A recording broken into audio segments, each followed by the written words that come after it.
Welcome in the latest episode of 5 on the Floor on the 5 Reasons Sports Network. Thanks for finding us on your favorite podcast app or on Dash Radio. If you don't have Dash Radio, download the Dash Radio app, search for Nothing But Net, and you'll find us every day, 10 a.m. to 11 a.m. Eastern, 7 a.m. to 8 a.m. Pacific. Also, check out 5reasonsports.com. Spell it out, F-I-V-E, reasonsports.com. We have all your latest South Florida sports content. We do not have a paywall. Why would you pay to read about your favorite team? So it's not just the Heat, but also the Dolphins, Inter Miami, the Panthers, the Hurricanes, and the Marlins, who actually play their second-round series, the NLDS.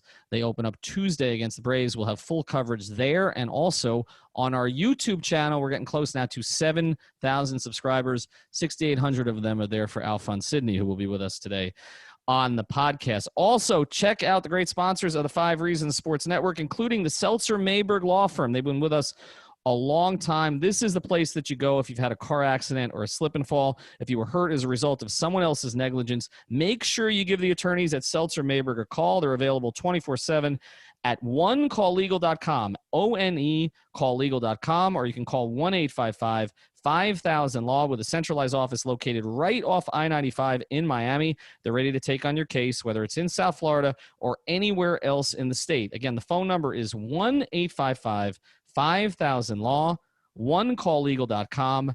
Tell them 5 Reasons sent you. And now, today's episode. 1, 2, 3, 4, 5 on the floor. Welcome to 5 on the Floor, a daily show on the Miami Heat and the NBA featuring Ethan Skolnick with Alphonse Sidney, Alex Toledo, and Greg Sylvander. Part of the 5 Reasons Sports Network. All right, Ethan Skolnick back on 5 on the Floor. Here's today's floor plan. We are sort of still basking in the wake of the Game 3 Miami Heat victory against the Los Angeles Lakers, tightening the series to 2-1. Game 4 is on Tuesday. I will not be there, so it is safe to watch. We're going to reflect on 3 things today. Jimmy Butler, he spoke today to the media. We want to put that game into some perspective. Dwayne Wade just kind of did it for us on Twitter. Also want to get into Goran Dragic and Bam Adebayo, who spoke to the media today, not necessarily because the Heat wanted them to, because it is mandated by NBA rules that they must be made available. That's why they were out there today. And then LeBron James's comments, we will save Team Petty for last. Let's start with Jimmy Butler. And I want to give Alf a chance to weigh in on this because I know you popped in on the stream yesterday, but you weren't there for your usual time because you've been busy with some stuff. But I tweeted something today, and I want you to have your say on this. I rewatched the game this morning, and to me, it's top 3 in Miami Heat history. And the only 2 that stand with it are Dwayne Wade in Dallas, Game 3, 2006 Finals, LeBron James in Boston, Game 6, Eastern Conference Finals, and again, that was in 2012. Jimmy Butler against the Lakers, Game 3, 2020. So I tweeted this out, and at least one of the 3 members agrees. I don't think LeBron's going to retweet it because he doesn't follow me anymore. But Dwayne just tweeted, Ethan, I agree. Do you disagree? Is there a game that you would put in there? Because I wavered on Zoe, and I just saw Zoe the other night. I don't want to not include him, but that was 13 minutes, right? It wasn't what Jimmy did last night. I mean, you could call Zoe like the greatest stint in Miami Heat history, greatest, energetic performance off the bench.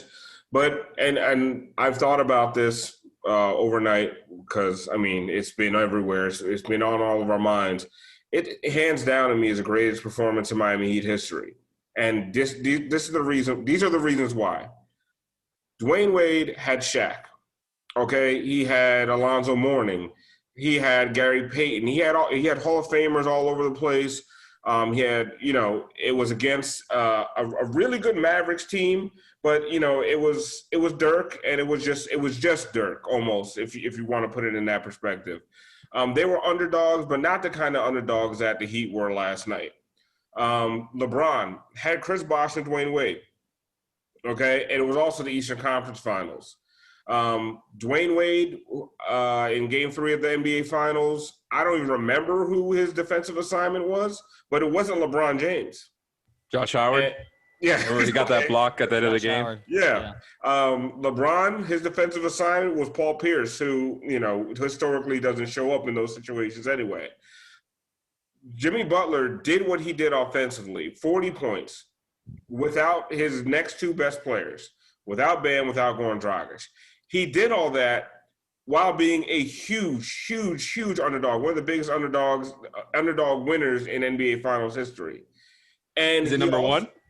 No, I think it was a second. I think it's like it's second to LeBron when he got a game from the Warriors without Kevin Love and Kyrie. Oh yeah, what you're referring to, by the way, so people know. Christian Hernandez tweeted that stat out earlier today that Basketball Reference has a game score metric that they put out. It's a lot of factors, and Jimmy Butler's game last night was number 2 all time, behind which you just said LeBron's Game 6 versus the Warriors in 2016 when they were coming back from down 3-1. And then you put all those factors together, and then you also say that LeBron had 8 turnovers, and 7 of them came when being guarded by Jimmy. Mm-hmm. I think there was 32 possessions he was guarded by Jimmy Butler. He scored 9 points. The Kelly Steele was the only one. Yeah, exactly. The Kelly poke, the poking the ball from behind. That was the only thing that was the only turnover that wasn't caused by Jimmy. So when you put all those factors into consideration, it's the greatest performance in Miami Heat history. Like, and it's going to be, if the Heat don't pull this out, which they will, because I called that they were going to win the next 4 straight. If they don't pull this out, it's still, I mean, come on, when you consider everything, no Bam, no Goran, none of us. I even as much as I thought they were going to win that game, because I thought they were going to win that game because Bam Adebayo was going to be available. And once he wasn't, I tweeted out, "Welp." I mean, like, I'm going to be honest, I lost some of my guts at that point. But just with everything, all the circumstances, everything surrounding it, that's the greatest game in Miami Heat history. And it's probably going to go down as a top 3, top 4 NBA Finals performance, just regardless of team in NBA history. Greg, when you look at Dwayne's performance in the 2006 Finals, I think as much as we pick out Game 3 because they were down 0-2 and the circumstances, I'm not going out like that, okay? And it was very similar to Jimmy's mentality yesterday, another Marquette guy. But the thing about Dwayne is he did it 4 times.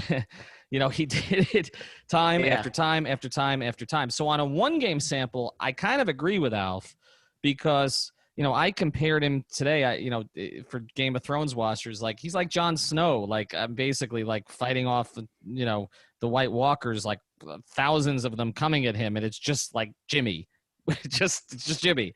And so I do agree with that on a 1-game basis. I think the way that it gets evaluated though, historically, is whether he does it again. Like maybe not that, but Allen Iverson, we talked about this last night. Allen Iverson had a performance for the ages in Game 1 against the Lakers. I think it was 2001 was that year, right? He had a performance, stepped over Ty Lue, right? Beat a heavily favored, playing with Jermaine Jones and our friend Raja Bell, okay? And Mutombo and Eric Snow. Like, that was his team. And they beat the Kobe Shaq Lakers because Iverson went off, but he couldn't repeat it. It didn't happen again. The Lakers blew them out of that series. So is anything lost if Jimmy comes back and just has for Jimmy, a pedestrian 22, 4-6 game?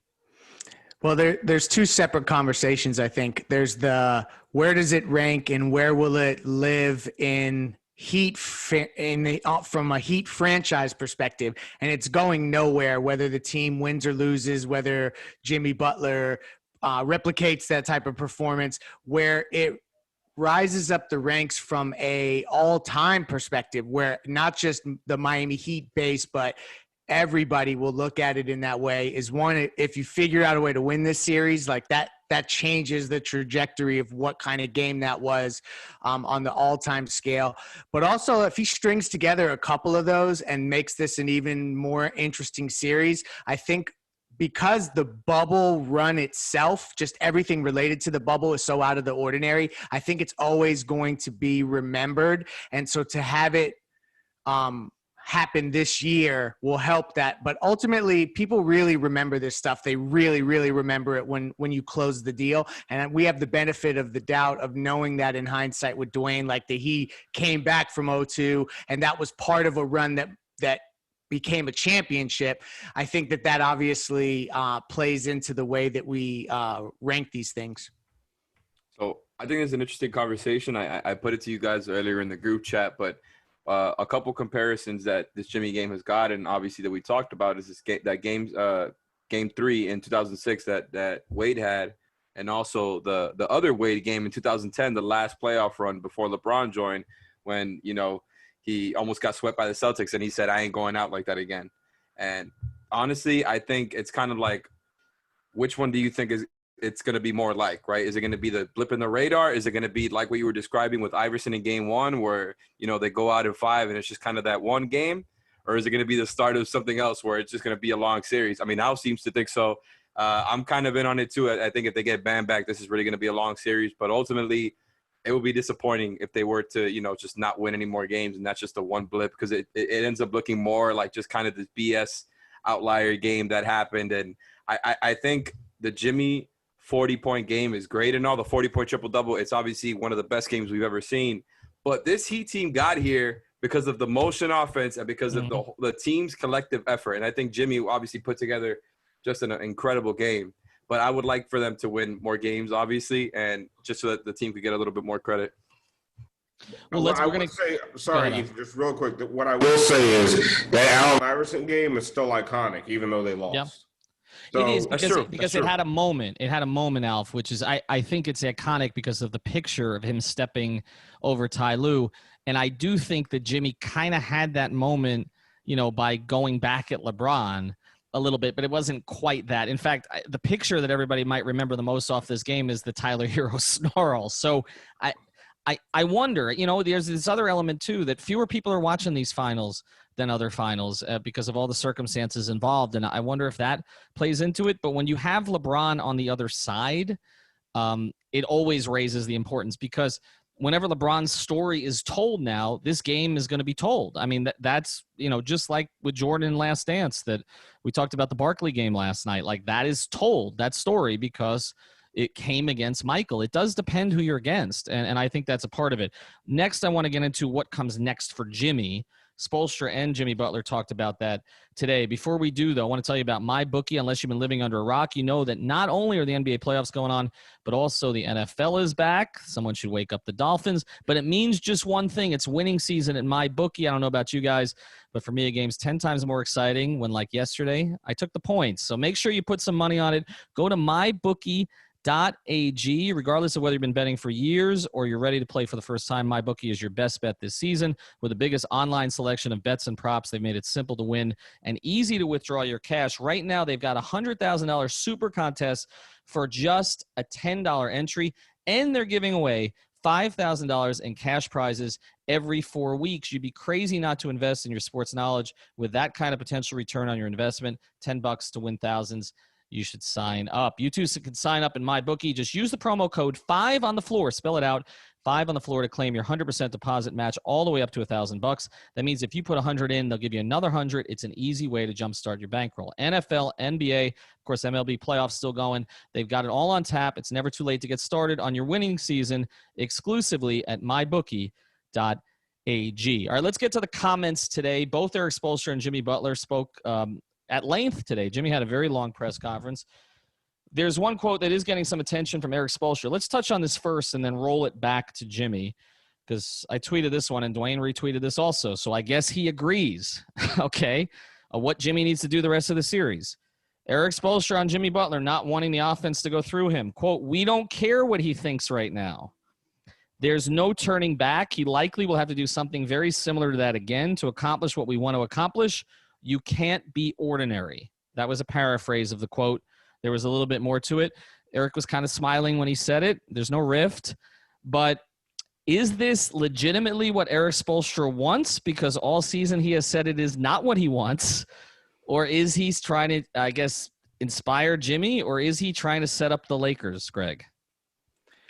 I think this is a case of that if you were operating under the assumption, and I think Spo is seasoned enough with the media to do so, where you don't have Bam or Goran. Like essentially, if you operate under that assumption, Jimmy does kind of have to do what he did last night. Obviously not a 40-point triple-double, but he has to be the guy who has the ball in his hands and that is basically facilitating everything. It's basically this, and this is crazy to say out loud. Jimmy Butler has to win his individual matchup with LeBron James for this team to hang without Bam and Goran. Like, that's just how it goes. So they don't necessarily need the same stat line. I think that some of the offense could be transferred to other guys if they're hitting shots or there's just a different kind of game flow. But ultimately, putting the ball in Jimmy's hands and living and dying by a really high usage Jimmy game is the formula when you don't have Goran or Bam.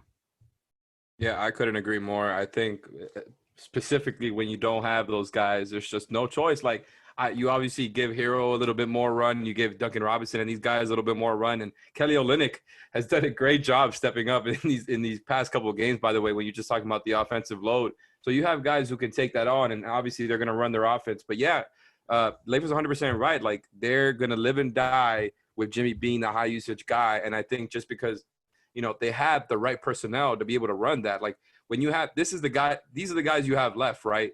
This is the best option there is. You have Jimmy, you have shooters. Your best bet is to just kind of be as disciplined as you can on defense, try to make up for it, and honestly get hot, whether it's Jimmy getting hot as the scorer facilitator or whether it's the rest of the guys getting hot as shooters, which we still haven't seen in this series. I think that's the formula. Now, when Bam is back, I think we're going to see them revert to a lot of what we've seen throughout the year, throughout the series, throughout the playoffs. But even then, I still want aggressive Jimmy, man. Even if it's not at the same rate where he's obviously dominating every possession, I would really like to see Jimmy attack switches the way that he did yesterday. It's just a relentlessness where it's like, okay, I got this matchup. If that side of the floor is cleared, I'm going to work. And I thought Jimmy, they really just simplified it yesterday by, Jimmy didn't force the shot at all. He was really just, kind of taking what the defense gave him just to a different, with a different mindset, with a score first mentality this time, I think.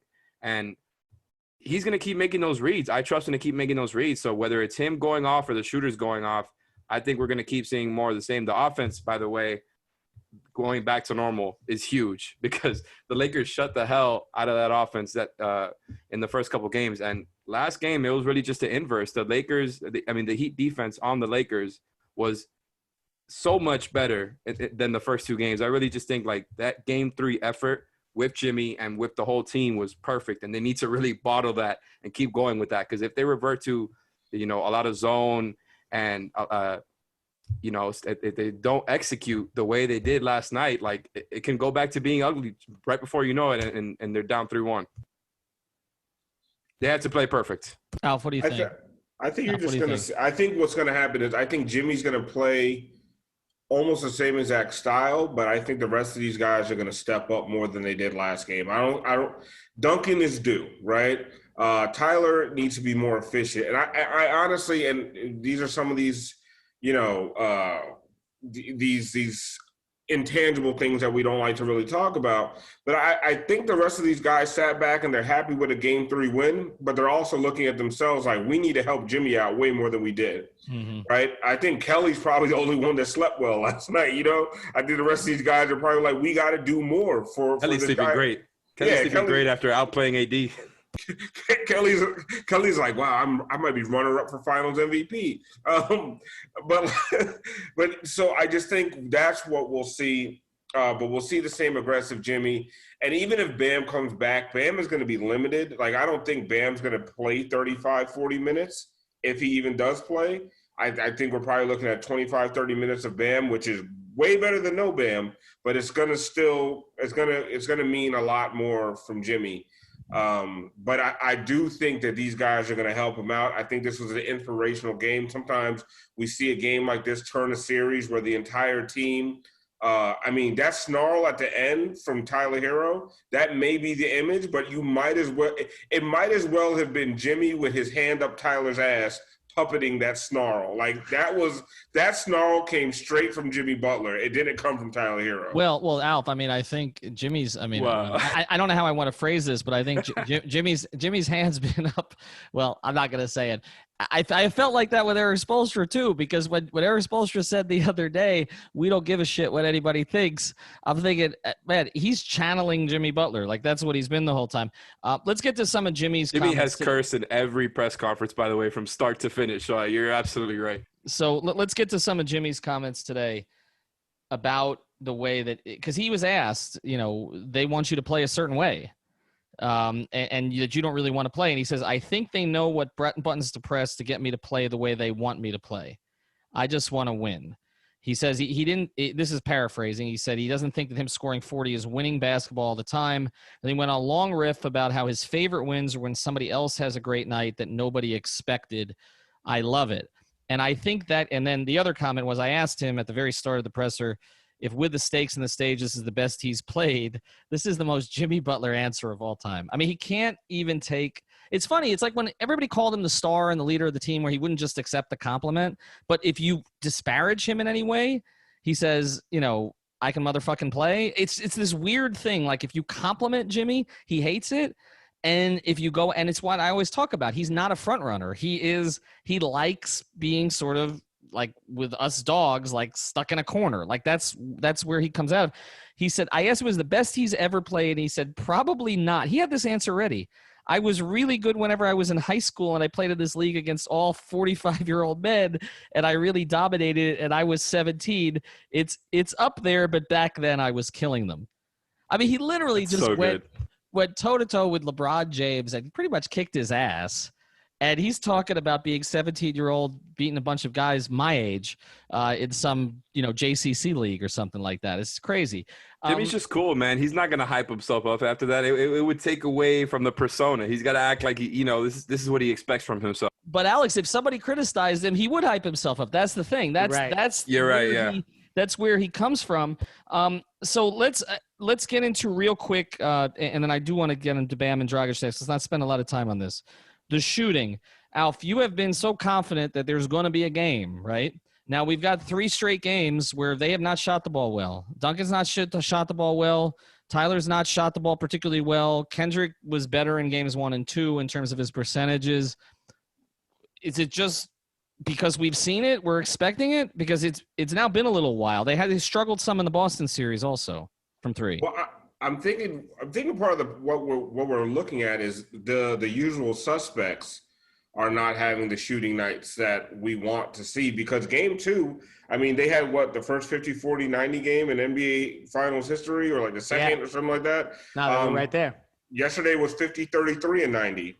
I mean, they've been shooting well. Like, the offense is not the problem. Yes, I would like to see I think Tyler had a better Tyler was okay, but I would like to see more. I would like to see a 6-7 3-point Duncan performance.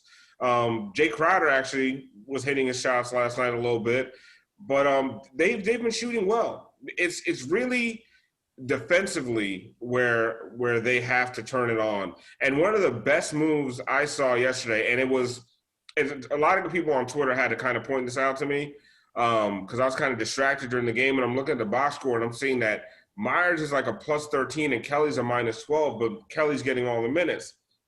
But Kelly was fantastic. One of the things that I saw from Eric is that if Dwight was out there, Myers was out there.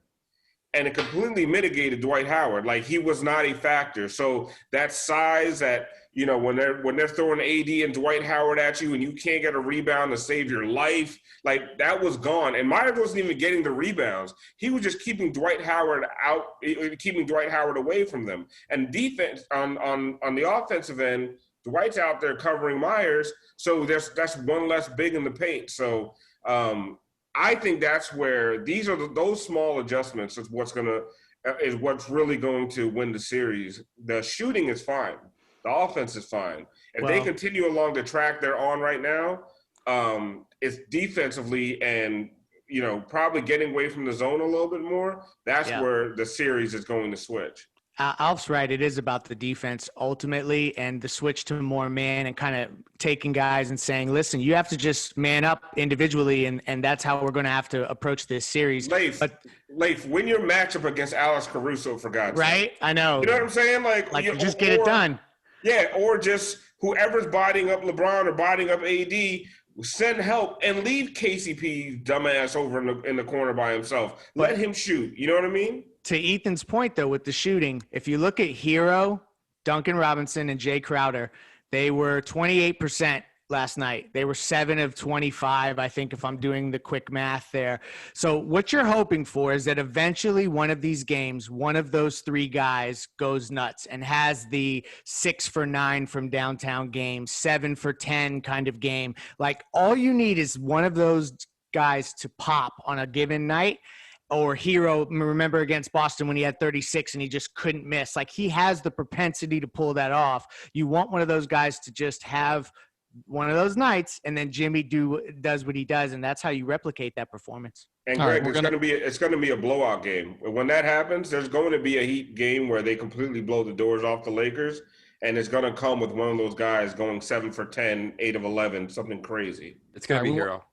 All right, we want to get into Goran and Bam next. Okay, so before we do, I want to tell you about another sponsor of the 5 Reasons Sports Network. Miami Heat culture has just again proved to the world, and maybe even to ESPN, probably not, that discipline, preparation, full-time maximum effort, and perseverance are the pillars of success. When you hire Eric Brown at 5reasonsrealtor.com, F-I-V-E, reasonsrealtor.com, the official realtor of the 5 Reasons Sports Network, you've engaged a professional who admires and embraces these principles with several years of experience representing clients that include celebrities, executives, and pro athletes, but also first-time homebuyers, combined with a business school education and a mindset like that defining Heat culture, as Greg likes to call it. Eric Brown provides an unmatched level of service. So if you're considering selling or buying a home in South Florida or just want to know what your property's worth, Eric at 305-967-9089, 305-967-9089, or go to 5reasonsrealtor.com. If he can't help you, he'll recommend someone who can.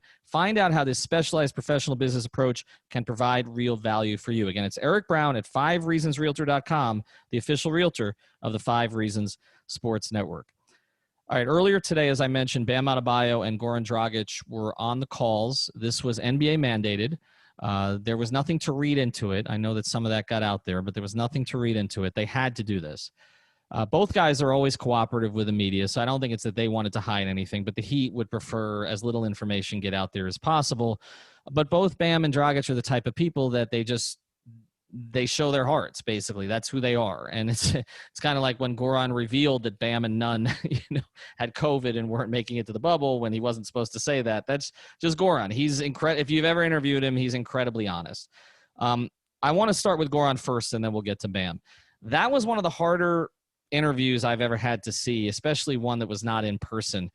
He wants to play so badly. And this is, I'll get to a couple of the quotes, but the money quote here where he started to break down at the end, he talked about his trying to come back and hoping the series could be extended. And he kind of intimated that the extra day between the Tuesday and Friday games might give him a little bit more time to get out there. He said something that I think we need to discuss, which is that he was dealing with plantar fasciitis during both the Milwaukee and the Boston series, and it just happened to snap in this series. So the Heat kept – did you guys – before I move on, did you guys know that? Did you know he was dealing with a foot problem in either of those series? No, not at all. He sure as hell didn't look like it. You know what? Okay. But there were moments where they would post video of Jimmy and Goran walking to the court, and he always walked with like some sort of limp, like he looked like he was like not fully mobile. And I always wondered, like, how the hell do you just turn that on when the game starts and you don't look like you have an injury at all? So it's interesting that he was playing through that. He said, of course, it was not so severe, but then it snapped against the Lakers. And what we've talked about with plantar fasciitis is that ultimately it's better if it snaps because it doesn't heal until it snaps. But when it snaps, you basically need 6 to 8 weeks off. And so that's where he is, trying to play 4 days later. Here was the quote. Most of the time I ask the guy above us why it has to happen right now. It's tough. I try to look at it like everything has a purpose, so we'll see. And as they finished the interview, he was tearing up. As sympathetic as I am to him, can you let him play? Can you let him play? I don't think you can. I think you have to do right by him by not only doing what's best for him from a medical and career perspective, because something Bam said that I thought was interesting when he said, I have the medical staff telling me I can't play. I have the coach, I have Spo saying I can't play. Well, those two conversations are also happening with Goran. And I feel like if everyone's kind of looking out for him in that way, what will be the tell-all is when he gets the 1-year balloon payment despite having this injury. And I feel like that's kind of it makes for an interesting discussion if you know you're going to do that and he really wants to play. How do you manage that? But he talked about how much pain he's in, so this could just be an issue where he doesn't want to get ran off the court. Yeah, I thought the interesting part of his interview was just him basically saying he doesn't want to be a liability to his teammates. And so I don't even know whether it's – maybe he could go out there and play, but I think he knows, I think the coaching staff knows – that if he does play, maybe he can't do more damage to his foot, but he can do damage to the team. And that's the last thing he wants to do is go out there in his first finals and be a complete albatross and an anchor for his team, these guys that he's fought so hard with. So I like, honestly, my heart breaks for him, because one of the happiest people I was more happy for Goran than just about anybody else in this team, because the years that he's put in with this franchise, and he's been through a lot of lean years, a lot, and nobody has earned this trip more than he has. And for him to have to watch it from the sidelines, like, it just makes me want the Heat to get back there next year so much more. But for this time around, like, I don't see him playing. Yeah, I mean, you feel for him for sure. Like you guys said, the guy had to stick through these Luke Babbitt and Dion Waiters, James Johnson years, and now he gets to the finals. How dare you? Luke Babbitt was the blueprint, man. How dare you? He's the blueprint for the offense that they have now. For Duncan Robinson, Luke Babbitt in this offense would be amazing. You take that back. We will be talking about Luke Babbitt minutes. That's gonna be the title of this episode. Luke Babbitt would be amazing. That's missed you on the pod. Yeah. Anyway, Luke Babbitt, Alex. Yeah, I mean, honestly, you feel for him, like I said, because he had to stick through all those lean years. And, he was playing like an all-star throughout this whole run. So I feel even worse for him because, these guys are competitionaholics, especially Goran. They love the game. I do feel really bad that he can't go out there. I would tend to agree. I don't know. I don't know shit, frankly, but it doesn't look like an injury that, you can kind of play through. We know that TJ Warren and I believe it was Sabonis before the bubble were playing with similar stuff. Obviously not the torn plantar fascia, but they had a plantar fasciitis, I believe it was. And, TJ Warren was dropping 50 in the bubble. But I guess when it's torn, it does sound like it's kind of a different level. And if he's out there talking like that to the public, that makes me believe the confidence is not there, that he can go out there and be 100%. And yes, obviously having Goran out there, even at that, I'm sure like throwing him out there for 15 minutes couldn't hurt you if he just takes like Kendrick Dunn's minutes or something. But at the end of the day, you don't want to risk that guy, really, really hurting himself and getting something worse. And honestly, man, if I'm going to be real with you, they obviously they could use Goran at his best. Of course they could. But if they get Bam back next game, like what you guys were talking about in the last segment, the defense is the most important thing. They really need to get the threes going, but they have a way to always get their offense going, and that's what Goran is going to give you. Like I said, you always would rather have him there, but I think the defense is going to be the most important thing right now, so it's even more of an incentive to kind of keep him out, I think. All right, so that's a good pivot here. Let's get to Bam. Some of the comments today, I'll read them from the top. We can address them again. We're going to put all of these press conferences on a separate episode, so you can hear them all back to back. We're going to put Jimmy, Spoelstra, Bam. We didn't want to overload you on this episode, but Dragic and also LeBron, who we're going to talk about next. Bam Adebayo on his neck. It's getting better. It's up to the medical staff. I'm trying to get back as quickly as possible. They're trying to make sure I'm safe and I'm ready to play, but yeah, this sucks. Has he been told he can play in game 4? Like I said, I'm day to day. Tomorrow I could play. Tomorrow they could tell me no. I feel any injury could get worse. They haven't said it could be worse. They just want me to be safe. He says, this was important too. He said this injury, he was definitive about this. This injury occurred in game 1 of the finals. He said it had nothing to do with the shoulder injury in the Celtics series. So that is somewhat new information. Then I asked him, I said, you have been incredibly durable. You've missed 1 game in 2 years. What is this like for you? He said, crazy fact, I've missed only one game since my rookie season. I don't like missing games. If you're wondering if I am really injured, he must be following social media. There you go. I've played through bruises. I've been being beat up. It's been difficult for me mentally. And then the other thing was, he says he's dealing with soreness from the neck strain, and he talked about it being close to his brain, and then said it's more serious than tweaking an ankle. I came out of that press conference not knowing if he's going to play. I really don't. I just feel like it's out of his hands to a certain degree. I don't know if winning the game – I mean, if they lost, they weren't going to bring him back for game 4. So obviously it makes it a little bit more likely. But I don't know if now they think maybe we can steal another one and give him 2 days off after that. So I'll let Alex, you start on this one. What do you think? Is it because you saw me shaking my head previously? Yes. No, obviously, if they decide to hold Bam out, I'm not going to be mad at the team. I know they have their reasons. I trust the organization. I mean, God knows that I know that they want to win, right? So I know that they would want to play Bam out there. I'll understand if they don't. But the idea of counting on that to happen again, of stealing another game, I just think it's kind of fool's gold. It could happen again, by the way. They changed their defensive principles. Like there's tangible stuff there outside of Jimmy just having the best game of his career that's going to help them moving forward, no doubt. It's a really tough task to, hold AD to that type of ineffectiveness like he was last game compared to the dominance of the first 2 games. I just think, I don't know if you're going to get that again. I don't know if everything is going to break right. And honestly, we haven't seen them go off as a 3-point shooting team like we talked about over and over again. So that could still happen. But I just don't think they should be making the swing point of the decision should not be, well, we might be able to steal another one. No, that's cocky Heat fan right there. But I do like the mentality, though. Adebayo was upgraded to questionable today. Like they made a change to his status on the official injury report. So I think that's indicative of that.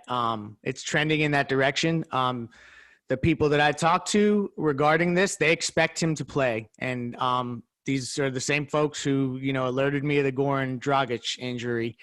So I would expect him to suit up. But I think kind of what Bam's getting at is that they're kind of checking this on a day-to-day basis, and he's emphasizing that he is listening to the directive given to him by Coach Spo and by the medical staff. And so there always is going to be that possibility that they err on the side of caution again, but I expect him to play. Alf, what do you think? What would you do with him? I mean, he's your future. He's your future, and I would just listen to the doctors. I think I expect him to play. Just because of the comments. I know how badly he wants to be out there. I think there's probably going to be some kind of minutes restriction. That's just me spitballing. Like I could see them saying no more than 20 minutes, but like I said before, 20 minutes of Bam is it's huge. That would be huge for them. And that's a guy who in 20 minutes he could just play all out against Anthony Davis and pick up 6 fouls. Better be the last 12 minutes of the game. Right. Yeah, I think he's going to play. I do. And if he doesn't, the idea of maybe stealing another one, I think is a little far-fetched. But either way, I said that he was going to win the next 4, so they better figure it out. I don't want to look like a liar on the timeline. Well, we don't want to be a liar on the timeline. All right, a word from Safe Cubbies, and we're going to talk about LeBron James. I want to introduce you to another of the great new sponsors of the 5 Reasons Sports Network, and it is a sponsor that would be important in any time if you want to have a beautiful workspace, but it's especially important now when you need a safe one as well, and that's safecubbies.com, which offers modular office solutions designed to elevate your open office into a modern and safe environment at any budget. You can personalize your workspace with options like whiteboards, magnetic panels, acrylic sheets, and graphic branding. Most of the surfaces are non-porous for easy cleaning and can be removed or replaced within minutes. Now, this is for workplaces. They've got a bunch of different options on their professional series, but also they've got private room solutions, dividers and sneeze guards, and they have a classroom series as well. So if you're involved with a school, this is definitely something your school should check out, of course, if we have school in the fall. And that's the point here. We are entering a new normal period with COVID-19. Safecubbies.com, which is because locally owned is the place that you want to go. The phone number is 754-216-1071. Again, that's 754-216-1071 or safecubbies.com. All right, so let's get to the other side of this. Anthony Davis, LeBron spoke to the media today, as did Frank Vogel. And I just have one question as I go through Brady Hawk's timeline, follow our guy Brady, Brady Hawk 305. I had him on the Laker calls today, and he was tweeting all this stuff out. And he was tweeting out LeBron stuff. And let me get to the exact quote. This guy, man. Here it was. He said, I'm going to let Greg start on this one. He said, hold on. I'm looking for the here we go. On the trash talk. First thing he said, I definitely wasn't at my best last night, which I mean, take that at face value. He was not. We've seen him at his best. He wasn't at his best. LeBron James on the trash talk. I've always been a guy that lets my game do the talking. Some guys like to talk their way through the basketball game. And then he talked about Bam. We'll get to this, so this is not going to be our primary thing. He said, no matter who's in the lineup for those guys, they're a great team. This is a typical LeBron quote. There are things that Myers and Kelly could do that Bam can't do. Well, that's true. Also some things Bam can do that they can't do. But there's also things Bam can do. I was going to say get a cab, but anyway, I'm sorry. Well, that's right.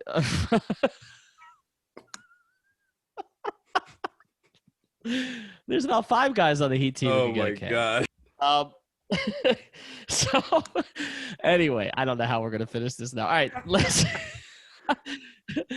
I had this all scripted. All right, let's start like with the you. 2-3 I'll zone. He completely took you out of your rhythm. Right? Totally out of my rhythm. Don't mix that defense in here, Alf. Greg, start on this. Why did you object so much? And then I have a question for all of you that I want to get to before we finish. But why did you object so much to the way LeBron approached the day after? It's not really that I objected to it because he's a vet with the media stuff. He's so savvy that a lot of that stuff is just canned LeBron quotes. And truthfully, like, he's not wrong in that there's been a lot of series where dudes have popped off at the mouth and then he just kind of sends them home. Even if they have their moment, he ends up kind of winning the war, regardless of that little battle. But it was just the end of the one sentence in Brady Hawk's tweet where he says, some guys like to talk themselves through the game or something like that. Yeah, some guys like to talk their way through the basketball game. So my question would be, and I guess I would need further context to completely unpack this in a rational manner, was he saying that like that just generally, or was he saying that in reference to the way Jimmy Butler approached the last game? Because that's where shit gets a little weird, in my opinion, because it's a very passive-aggressive approach to kind of say that when you just got outplayed. And I know, like, he can maybe act like he's above the fray and he's, LeBron James, who doesn't he's not on the same tier as the Jimmy Butlers of the world who have to work so hard to get there or whatever. But ultimately, like, if that's where he's going with that, that's where I take issue with it. But other than that, it was kind of benign. My issue with it is LeBron has never been a big trash talker on the court, but he has been feeling himself this entire playoffs. He talked trash to Tyler Hero. I mean, really in these rounds, he's crying to the refs. He's always crying to the refs, but it's so demonstrative and ridiculous. The problem is, last night he was talking that cash and got punched in his mouth, and then he wants to talk. Well, it's not. I don't really trash talk. Well, you was trash talking. And you got punched in your mouth and embarrassed. And now trash talking isn't important. And some guys like this. It's like it's so disingenuous to me. That's the part. And I love LeBron James. I think he's the greatest basketball player of all time. Me too. But this is the difference between Jimmy Butler and LeBron James when it comes like that manicured, tailored image that he puts out there. And he's so protective of it. Compared to Jimmy, who just, I talk shit to him because he talked shit to me first. And that's it. Like, it's just an honest, genuine answer. I just feel like everything that comes out of LeBron's mouth is just so, like, structured to keep his image. You were talking shit on the court. You got embarrassed, and now you're talking, I don't like to talk. I like to let my game speak for me. Then why didn't you just shut the F up and let your game speak for you? It didn't work out for you, and now you're making excuses about it after the game. I just thought it was a punk move. Like, he didn't want smoke, and he was embarrassed by it. Listen, I'm not a LeBron hater. I'm not somebody who, will try to take away from his legacy. But this personality stuff, it would come up every now and then when he was here, the crying to the refs, like you said, that's always been there. But what you're talking about specifically, I mean, everything you said was really well said. He was talking trash in that first quarter to a 20-year-old rookie, skinny-ass white kid. Like, the team is missing 2 of their 3 best players, and then you got outplayed, and then you walked off the floor. But, like, I don't understand. Like, be mad at yourself, dude. You got outplayed by David. Like, you are Goliath. Like, he's done completely outplayed. He's done the walk off the floor before, by the way. That's not the first time. He didn't do it here. It's funny. He didn't do a lot of this stuff here. He's culture. Done it. Well, maybe. I'll give it to you. He hasn't done a lot of it. But I was trying to think off the top of my head, when he was with the Heat, who talked – it was never a player of his quality that talked trash to him, except maybe Paul Pierce would be the closest, but it was like Lance Stevenson. Like, it was those type of players. I remember Reggie Evans talking trash. Stupid stuff like that. Most guys Stevenson, of course. Yeah, but most guys don't go at it. But see, here's the thing about Jimmy. Like, everybody's like, Jimmy's such a trash talker. He's really – I've talked to guys. He's really not. He does it, like, in practice. But in games, he's not that big a trash talker. And I think the difference that we're hyping on – and let's finish here because the difference between the two of them is, I think, what you've hit on, Alf. And I wonder now, Jimmy is so genuine, and that's why – you can love him, you can hate him, whatever, but Jimmy is Jimmy. There's no BS. It is what it is, okay? LeBron, has a media coach, who I got to know very well, okay, who he hired after the 2011 finals where he told everybody to go back to their pathetic little lives, which is one of the few mistakes he's really made. That wasn't a mistake. That was an authentic comment. It was perfect. You know what? It probably was one of the few authentic comments, right? Okay, and since then, he's had more of them, but I tend to think he's more authentic when he's talking about politics or sociology than when he's talking about basketball. I feel like the basketball stuff is where he trips up because he's trying to chase Jordan in a lot of different ways. And, and I think part of this is too, Michael just sort of, his legacy was again cemented by Last Dance when the whole thing is about Michael talking trash to the greats of his day, okay, mocking Gary Payton as a defender. And so now it's almost like LeBron's trying to sort of take on that persona. Like that LeBron talking trash to Jimmy in the first quarter, like, I don't know that LeBron. Like, that wasn't LeBron in Miami. That's what I'm saying. He's trying to be Billy Badass out there, and you're not. Like, I tweeted about it today, and the Lakers fans found it, and now they're all upset. I was like, you can tell when somebody doesn't know, like, it's just not in him. He looked down while he was talking trash to Jimmy. Mm-hmm. As somebody who used to get into a lot of bar fights and things of that nature, if I'm ever talking into your face and I'm telling you I'm going to do this, I'm going to do that, and you're talking back to me, but you're staring at your feet, I know you don't want smoke. You're really not about that life. You're a shook one. And, like, that's the thing with LeBron. It's not – like, I'm not casting aspersions on his character. He's not that guy. This is not who he is. So LeBron is a shook one? When it comes to stuff like that, that's not – I think he was last night. Alex, I think he was last night. I absolutely do. And I also think it's funny too. You know where I look through this prism? I look at it through UD's prism. Because UD is the most no BS person you'll ever come across. Like, as even LeBron said, he basically said, without saying it, he's about that life. Essentially, LeBron had that quote about UD the other day. And the way that UD connected with Jimmy right away, in comparison to the way that he has a really strong relationship with LeBron, but his relationship with LeBron was more kind of telling LeBron how it has to be. Like, he even did that in the bubble, like, to keep the season going when the Lakers were almost going to leave. It's like UD is like his big homie that he always is going to listen to. You know what I mean? And exactly. Jimmy and UD are more equals in certain ways where it's completely different. Absolutely. I think that's the key difference. So let's touch on that. We got one more quick thing, and we're only going to do 30 seconds each on this. Before we do that, I want to tell you about Biscayne Bay Brewing, the official craft beer of Inter Miami, the Miami Marlins, and us, 5 Reasons Sports. South Florida's actual independent brewery. It's owned by local guys who employ people in this community to make their beer right here in South Florida. These guys are committed to our community and to supporting 5 Reasons Sports so we can keep bringing you all the local sports content that you can handle. So if you care about supporting local business and drinking amazing beer, grab their stuff, Marlins Lager, Miami Pale Ale, and Tropical Bay IPA at all major retailers throughout South Florida. It's the beer we're drinking at 5 Reasons Sports. I got a lot of it here. So, Alf, you back in town? Yeah, I'm back in town. All right, well, anytime you want some, you or Alex. let me know. All right, let's I'll make that 2-hour drive. Well, it's not 2 hours, dude. You don't. I live in Fort Lauderdale. I don't live in Palm Beach. Like I don't. What is that? I'm not. It's fine. I'm back at Uber. It's fine. I was gonna say. I mean, you're driving like a rideshare service, and like your whole problem is you don't want to come to Las Olas. I'm like, you're not. I mean, including in Fort Lauderdale. I'm back in your area, by the way, since you guys are popping off again. Ethan, people from Miami add 45 minutes to everything. No, if they have to pass the Dade County line. It's because I'm a Cuban. That's true. You got to add the 45 minutes. Yeah, that's probably part. Well, I'm Jewish. It would take me an hour and a half to get down there. All right, let's because we always drive slow in the fast lane. Let's get to this last thing on LeBron, real quick.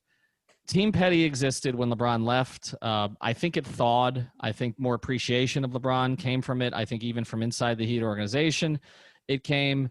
I think once he won the 16 title, the anger kind of became more towards the media for making that title more important than the Heat titles. It wasn't really as much about LeBron.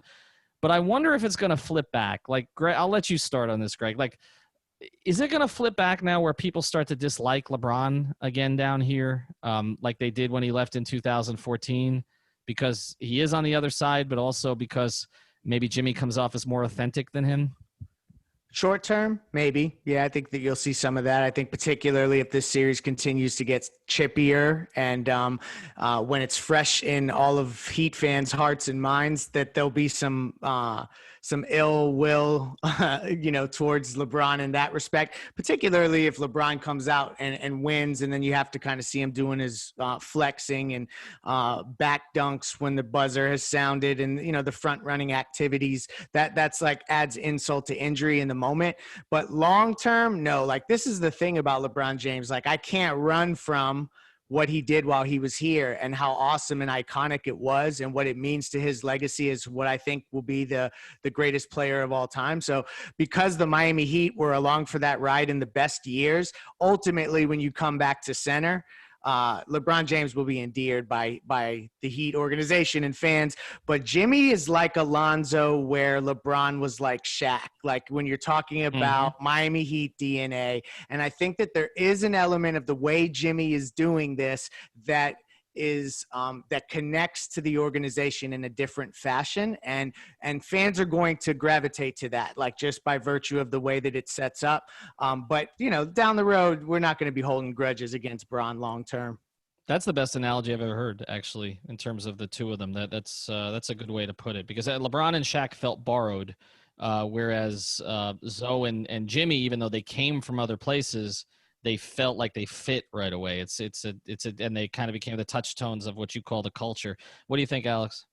Honestly, I'm pretty much with Leif there. I think short term, no doubt. Like I'm kind of getting a Washington too, but I think that's just something that happens naturally when you match up in a series with such high stakes. Like even if we had no expectations for the Heat getting this far, they're here now. And in the finals, like we can all talk about having your expectations set and, being happy that they made it here, especially when you factor in their injuries. But you still want to win these games, and I know it kills people, especially, the first couple of games, like when Leif was describing, when he's out there, he had that one dunk after the buzzer where it was like a dunk contest dunk, and it's like, oh, man, this guy is really feeling himself. He also did when they beat the Nuggets and advanced to the conference finals, when they just when he sat down and did that whole thing, like, oh, this, we got more to go. This doesn't mean anything. School. Yes, we get it. You've been to the finals 10 years in a row. We know. We've heard it so many times. Everybody knows this. Like, I get it. You can celebrate, man. It's fine. No one's gonna call you a loser for celebrating.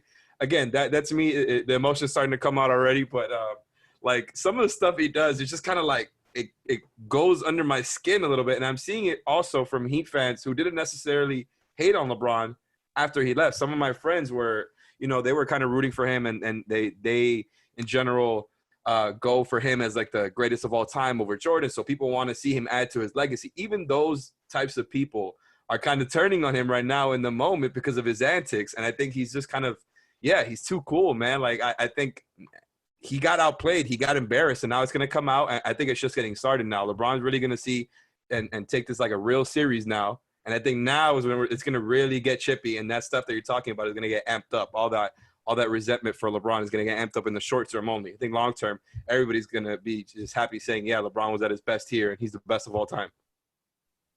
Alpha, let you close. I think if this thing with Jimmy escalates, it could actually end up being a long-term thing, like because Jimmy is so beloved. Unlike when Stephen A. Smith said they'll never love you in Miami like they did in Philly, which might have been that might be the worst take of this whole season, yo. On a list of stupid things that Stephen A. Smith has said, which is super long, that may be at the top. But if Made no sense. Yeah, it does. But anyway, if he continues to talk shit to Jimmy and continues his performance art that has been his 2020 playoff run, like this completely inauthentic, this and the whole. And we didn't even get into the Kobe thing, like that's gross, and I'm sick of that as well. If that continues, then I could see there being like long-term animosity. But I honestly, I think LeBron doesn't want any more of that Jimmy smoke. He's not talking for the rest of the series. He's going to make it seem like I'm so focused, 0 dark 30, no more. 100%. Yeah, that's what he's going to do because he's scared to talk to. He honestly lost that talking battle with Jimmy, and he doesn't want any more parts of it. He was tweeting so much. Hey, imagine when has he ever done that before, man? Imagine if LeBron shoots 8 of 24 in the next game. Oh my God. Oh boy. If that's the case, we'll invite Skip Bayless on the show. Thanks to all you guys for joining. It's the first time the four of us have been together in a while. I know people have been calling for that, so we'll try to do that a little bit more as we go. I'm going to put up a new episode, like I said, with just the press conferences. Also, I'm going to talk to Joe Varden tomorrow. He covered LeBron for Cleveland.com. He's now with The Athletic and kind of get the LeBron perspective. Also, we didn't even talk about this. I feel like I broke some news 2 days ago, and we haven't talked about it on the pod, which is what next season is going to look like. We need to do a total new episode on that because I've heard there's going to be 3 bubbles, Chicago, Orlando. This is being seriously considered. It's not definite, but the Players Association has to approve it. But I think Chris Maddox touched on it a couple months ago. But from what I heard this week, it may happen. Chicago, Las Vegas, and Orlando, 3 bubbles, 60-game season in 20-game like bursts with the players getting breaks in between. And that may be next season, that there may be no basketball in American Airlines Arena next year, that the Heat will be up in Orlando. So save something for the offseason. I think that's a whole episode. For the offseason. We're going to save it for the offseason, so we'll talk about it then. All right, we'll talk soon. Thank you for listening to the 5 on the Floor on the 5 Regional Sports Network. 1, 2, 3, 4, 5 on the floor.